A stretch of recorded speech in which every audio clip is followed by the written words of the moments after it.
Welcome to another episode of Man vs. Marriage, the podcast. I am your host, Quincy Moran, along with Coach Rita Enos, and we are here to change your life. Believe me, your life is going to change very good, very good. Well, Rita, the last episode 5 was a kick. I'm excited to be in episode 6.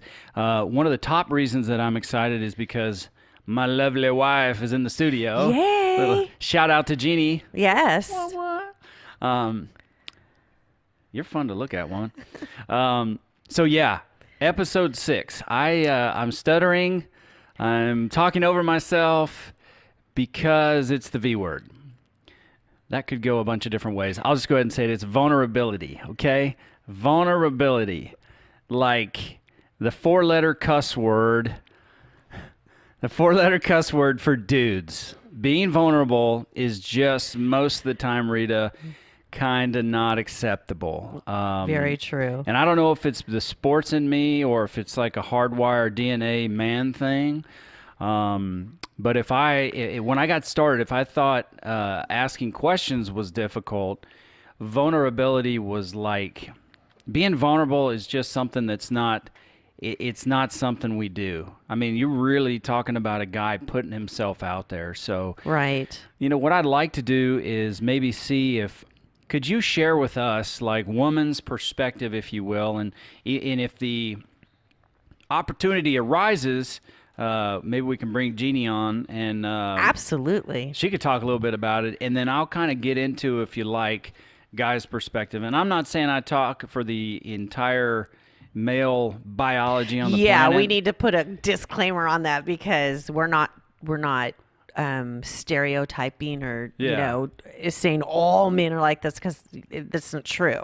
Unless you're an Auburn or Tennessee fan, and I'm going to stereotype you because you are stereotypically fans of some of the worst teams in America. But let's keep going. Oh my goodness! Yeah, let's just keep. I don't want to digress. We might have to erase that part, Ashley.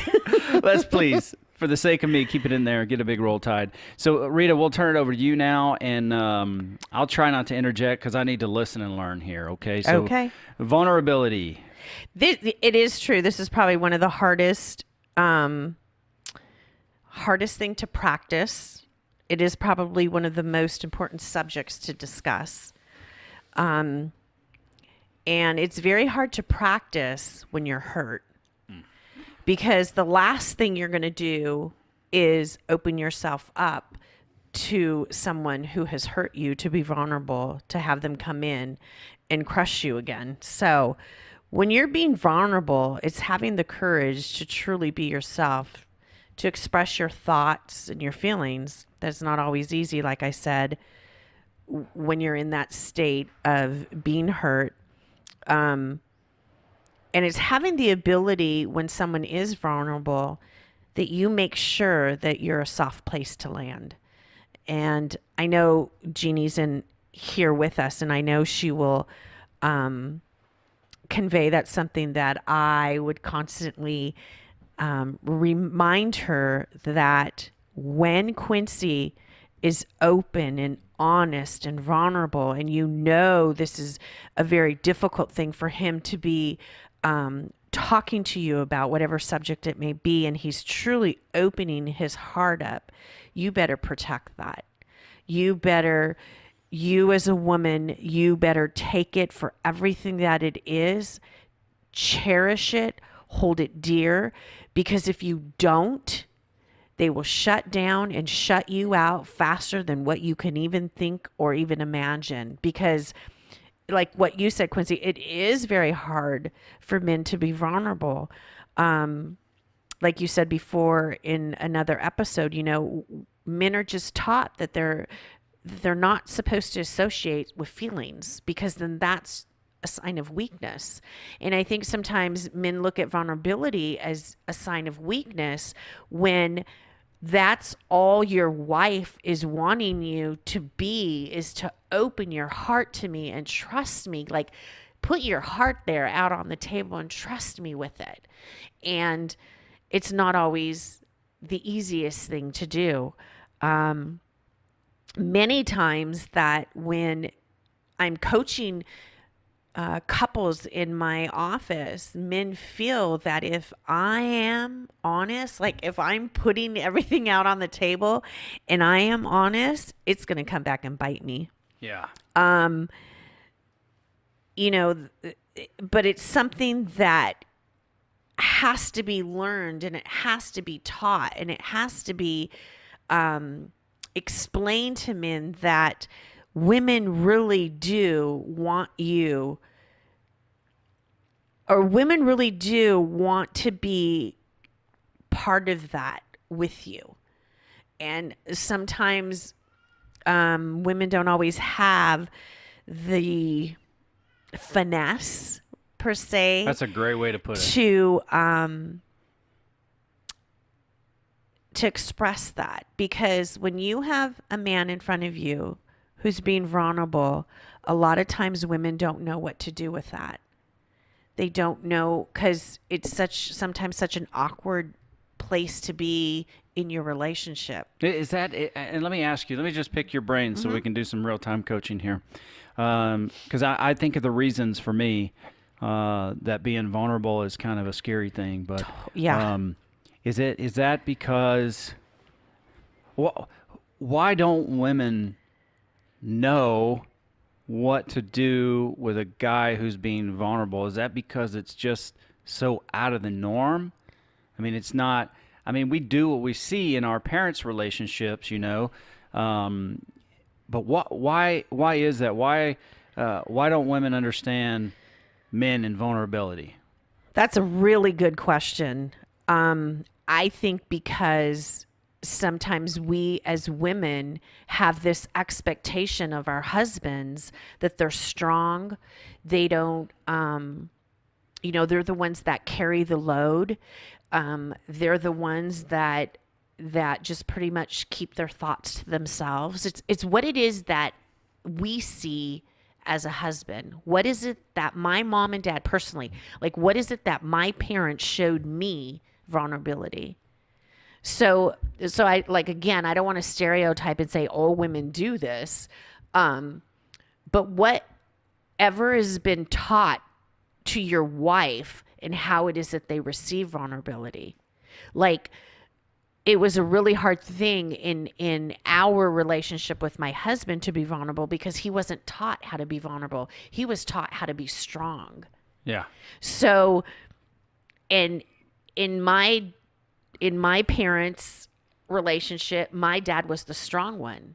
So to see a man be vulnerable was very much like, what's wrong? Like, yeah, what's wrong with this person? Because it's how it is. It's the filter that we have when it comes to vulnerability. I'd say so because, growing up, it's like, dude, you're a guy. Quit your crying.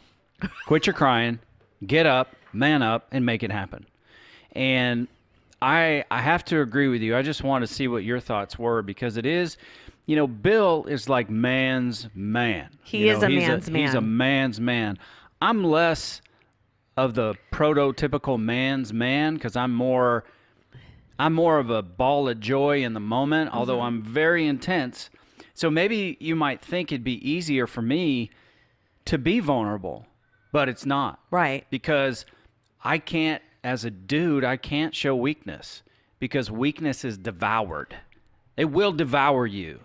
And you get worried. It's like if I share this, if your vulnerability gets met with sarcasm or belittling, it's done. Done. It's over. Because you're gonna put yourself out there, and I didn't go into it. Everything I do in life, I go head first. I run at the elephant. That's what I do. With vulnerability, nope. That's one area where it was like, okay, this is limited. I have got to test the waters to see where this is because, I don't know, I thought of my wife and I in that sense as we're on opposite sides of the field playing against each other, not playing on the same team. So I had to make sure that she was safe enough to be on my team, and then I was safe enough to share myself fully being vulnerable. I'm an emotional dude. I mean, I don't know if it's just that spicy Irish blood in me that, I love to debate. I love to argue. Just for the sake of arguing, I enjoy arguing, whether I'm right or wrong. Right. So that I have those fever pitches of I can be mad and 25 seconds later I'm good. But that, even though I'm not a man's man, but I'm more of a joyous kind of guy, it was scary to become vulnerable because you don't know what she's going to do with it. What are you going to do with this? Because I am supposed to be the protector. I don't like having to be protected. I thrive in protecting my family, my wife, my people. Right. So if the role is reversed, it's very uncomfortable. Yeah, it's like it's kind of a sickening feeling before just the thought of it. To think of it how I thought of it before I think of it now is just like, ugh. Well, I think what men have to do, if you're looking at it in that sense, vulnerability is a weakness, then you're looking at it through a filter. So my question to you, Quincy, is who told you that? Yeah. Who told you that being vulnerable is a weakness? Because vulnerability is having the courage to be you, to have the ability to express you. Mm-hmm. You are being true to you to say, this is me and I'm putting it out here. Yeah. How is that a weakness to be true to yourself? Well, you're not allowed to be vulnerable in the sports game. They're just not. And my life was built around that sports thing. Mm-hmm.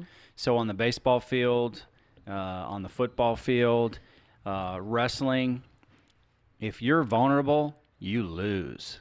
If you expose an area of your life or an area of your game mm-hmm. that's weak, the whole process for the other side is built to attack that. Right. And I used to this day, because I coached football for mm-hmm. so long, mm-hmm. I used football as an example for life because you can get knocked down and you get up. And it's like it's like a real life process of how you're fighting and fighting and fighting and winning and succeeding and you lose some. So that's the only thing I can imagine. Now, parents divorced early. And it was bad. It was a horrible situation, mm-hmm. And it's like you're crying about something. It's like stop. You can't cry. You don't have time to cry. There's a song about big girls don't cry. Well, boys aren't supposed to cry either. Mm-hmm. Funny, my dad's thing was dried up. It never really had anything to do with crying, but it's like we don't have time to complain. We have life to live, so you can't be weak. The weak get devoured, so you're not allowed to be weak. You move on. Right. So it's a filter that has been built inside of you since you were small. Just you look at it as relationships. You could look at it as this is a game. This is a football game. This is a baseball game. Whatever sports you're looking at your marriage and you're going at your marriage through a filter of this is a sport. Yeah. And this is how I'm going to handle it. Because in this sport of marriage, there is no time for weakness. There's no time for crybabies. There's no time for vulnerability. What is it that we need to do to get to the goal line? Well, the thing I had to do was kind of shift my perspective because where I'm weak, my wife is very strong. Yes. So if I'm the center and I don't have a quarterback, who am I going to snap the ball to? Right. I can't play quarterback. Mm-hmm. It's not my strength. Right. I play center. I play left tackle. I play right tackle, right guard, tight end, because that's the strength. That's who I am and what I have to do. Right. That's my area of expertise. But I have to rely on the other 10 people on the field, my coach, and those coaches that surround me, because where I'm weak, they'll be strong. Right. And it's building that trust with your quarterback to say, I may not understand this play. I'm going to go ahead and snap the ball. I'm going to do my part, and I'm trusting that you will do your part. Right. And I kind of had to shift my perspective on that because as a guy, you never want to look weak. As a little fat kid, I never wanted people to look at me as a little fat kid. So anytime somebody made a comment about me being a fat kid, what did that turn into? That turned into me beating people to the punch. Right. Where I'd make the jokes about myself so you didn't have to. So I was, kind of protecting myself in that way. So that was the mechanism that developed. And it's the same principle, if you will, I think. Tell me, Coach. It is. That I developed with not being vulnerable. Now, the benefits of vulnerability, wow. Holy cow. You won't believe it if I tell you. But it's the way that vulnerability can strengthen your relationship. I think the good book says, I believe it's like, where you're weak, he's made strong. And in my marriage and my relationship, and I don't even like to address it as a weakness. I think vulnerability is a better place, but it's a lifeline of trust that I have now.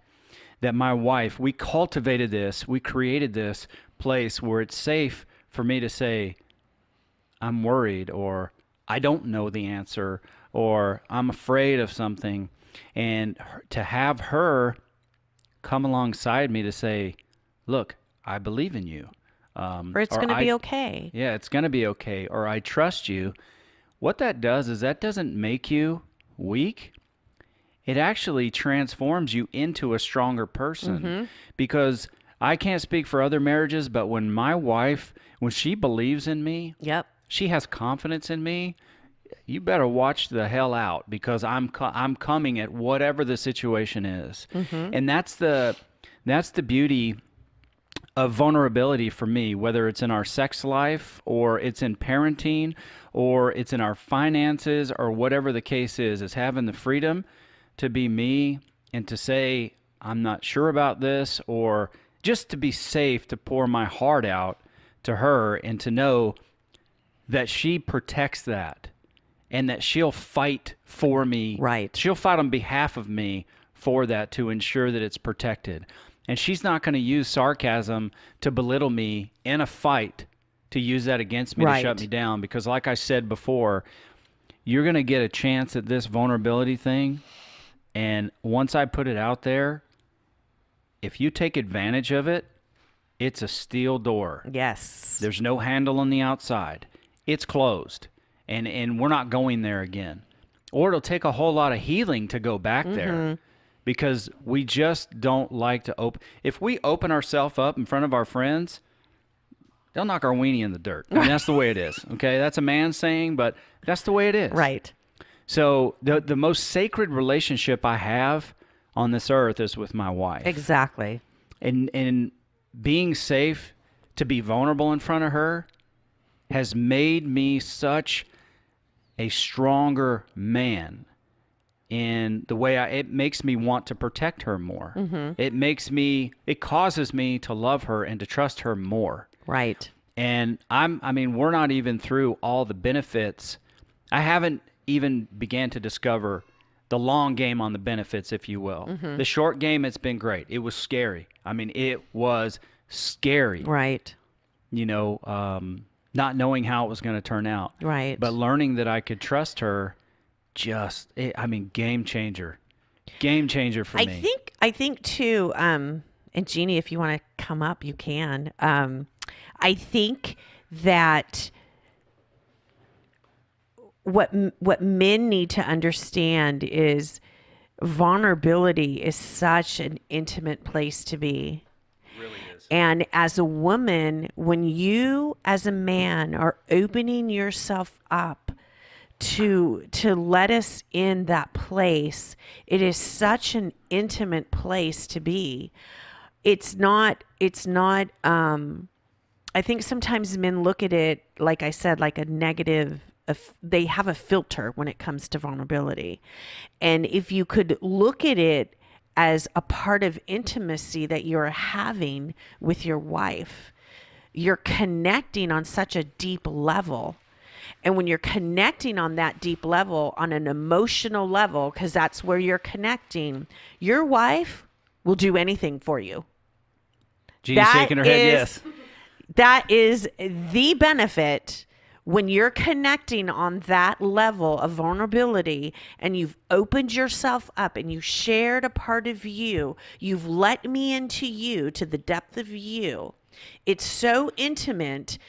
And as a wife, you just cherish that, and you will be intimate with your husband in other ways that he needs. Yes, I am talking sex. It does lead to that because as a husband and a wife, you connect it emotionally. You connect it with her emotionally, and now she's willing to give you whatever it is that you want. Is that not true, Jeannie? Actually, it's very true. I think for us, it changed everything with us when I wasn't the only one with emotions. So I think with women, myself especially, it's always been, I'm the emotional one. I'm the one that worries. I'm the one that gets upset. I'm the one that deals with, the stress of finances and the bills and things like that and the kids. And he never wanted to lay anything extra on me because I have enough to deal with. I shouldn't have his responsibilities. But once he started showing me, these things worry me, these things are taking a toll on him, it's like, I don't feel alone anymore. I'm not carrying it by myself anymore, which puts me in a position to want to go to you and want to have that intimacy with you because now you're on my level. I understand what you're dealing with. You understand what I'm dealing with. And now I'm not trudging it by myself. There were other instances. I think your surgery was probably the biggest one because you had no choice in being vulnerable there. Oh. You were on your back constantly and in and out of the hospital. And with the kids, the responsibility had to come to me, but so did the protectiveness. I'm the one that needs the safety. I'm the one that needs the security. I'm the one that needs the assurance that we can pay our bills. The kids are taken care of. I'm the one that has to know that everybody is safe and cared for. When you went into the hospital and everything went topsy-turvy, my focus changed from, I already have the kids safe. I already have the bills handled. Now I have to protect you because you weren't in a position to do it for yourself. And I think what shifted for us was you being willing to finally concede and say, I'm stuck in a bed. There's really nothing else I can do except heal. So I have to trust you, my wife, to handle everything and know it might not be the way I would do it. It might not be exactly what I want, but you're not going to walk into something feeling like I just let everything go. Yeah. And at the same token, when you were going through things with the doctors, I had to be the voice at some point. Yeah. Normally, when we deal with the kids and sickness and things like that, school is my area of being the strong personality. But always with the doctors and different things like that, it's always been you. I take care of the kids. I take care of the nurturing. You take care of being the brute force of whatever needs to be dealt with. And this time around, it was the opposite because it wasn't, you couldn't fight. You couldn't do anything. You had to do whatever everybody told you. I, on the other hand, did not have to do what everybody was telling us because my priority was, how do you feel about this? Are you okay with the decisions being made? Is there something that's bothering you in this? And it allowed you to let me know, what, this particular procedure scares the crap out of me and I'm not sure I want to go that route. Or having to go through your ileostomy and having to deal with that. That was a whole new level of vulnerability because now I'm not just your wife, I'm your nurse. Yeah. And the things that became an embarrassment to you, I can't take those things and throw a fit about it. I can't sit there and go, God, now I have to clean this up again. And I really wanted to go to the store, but now I'm getting a phone call in the middle of the store. I was gone 10 minutes. I need you to come home. Mm-hmm. There's no question. It's just, okay, I'm coming home. So, I think it's just different letting you be able to let me know what you need and then allowing me to fulfill that for you. Well, I'll tell you this, and I'm, just kind of coming to this conclusion right now, that I don't think I could have trusted you as much as I did in that situation if we hadn't put the work in to develop our relationship. I would have suffered through it and not healed as well, trying not to be embarrassed in front of my wife, but knowing that we'd put the work in, and she's a safe place for me. And I could allow myself at that point, as bad as things were, just to know that she had my best interest at heart, and that she wasn't going to use these things against me. And that made me such that took me from like Mighty Mouse to the Incredible Hulk. And that's the only way I can really say it, because I grew that much, and our relationship grew that much based on the work that we put in to establish one another being a safe place. And Right. without crossing the bridge of vulnerability, we just couldn't have got there. So, honey, It takes courage. thank you, honey. You did a good job, Jeannie. Thank you. She sure did.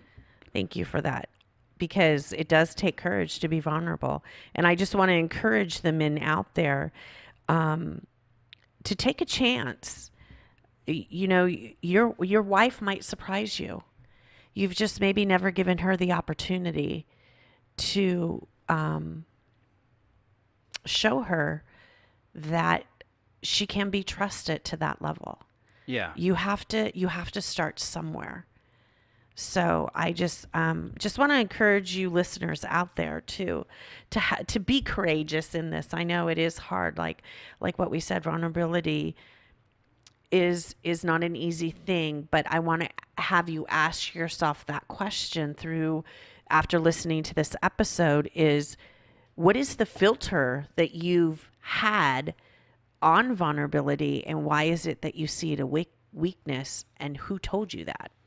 I may have some some more questions in the next episode. So we'll have to see where it goes. Why is it still such a scary topic? I don't get it. I don't know. Lord have mercy. Okay, well, hey, that is just that's a great episode. That is a great episode. Yes. And I'm being vulnerable, guys, putting myself out there in front of you, standing naked in front of all of you. Being Feels vulnerable. like that, huh? Yeah, it That's does. how it feels. That's how it feels. And you have to get over that feeling. That's great example, because that is exactly how you feel when you're vulnerable. Maybe whether it's the next episode or some coming up, we'll get into more of what does that look like. Maybe some examples of how you can begin being vulnerable. What's a test question I can kind of throw out there, or where can I start, if that makes any sense? So maybe I'll have some more questions for the next one. But guys, again, thanks for listening. We're so glad that you're a part of the Man vs. Marriage podcast. And don't forget to contact us. Reach out to us and let us know how we can help and inspire and affect your life and your relationships. The easiest way is ManvsMarriagePodcast at gmail.com. That's manvsmarriage@gmail.com. Come and join our Facebook group, Man vs. Marriage Podcast. Hit us up. Tweet at us. Be the tweet. Do the tweet thing at MVSM Podcast. But reach out to us. We would be really excited to hear from you, and give us some feedback on the show. All right? Until the next episode, we're out.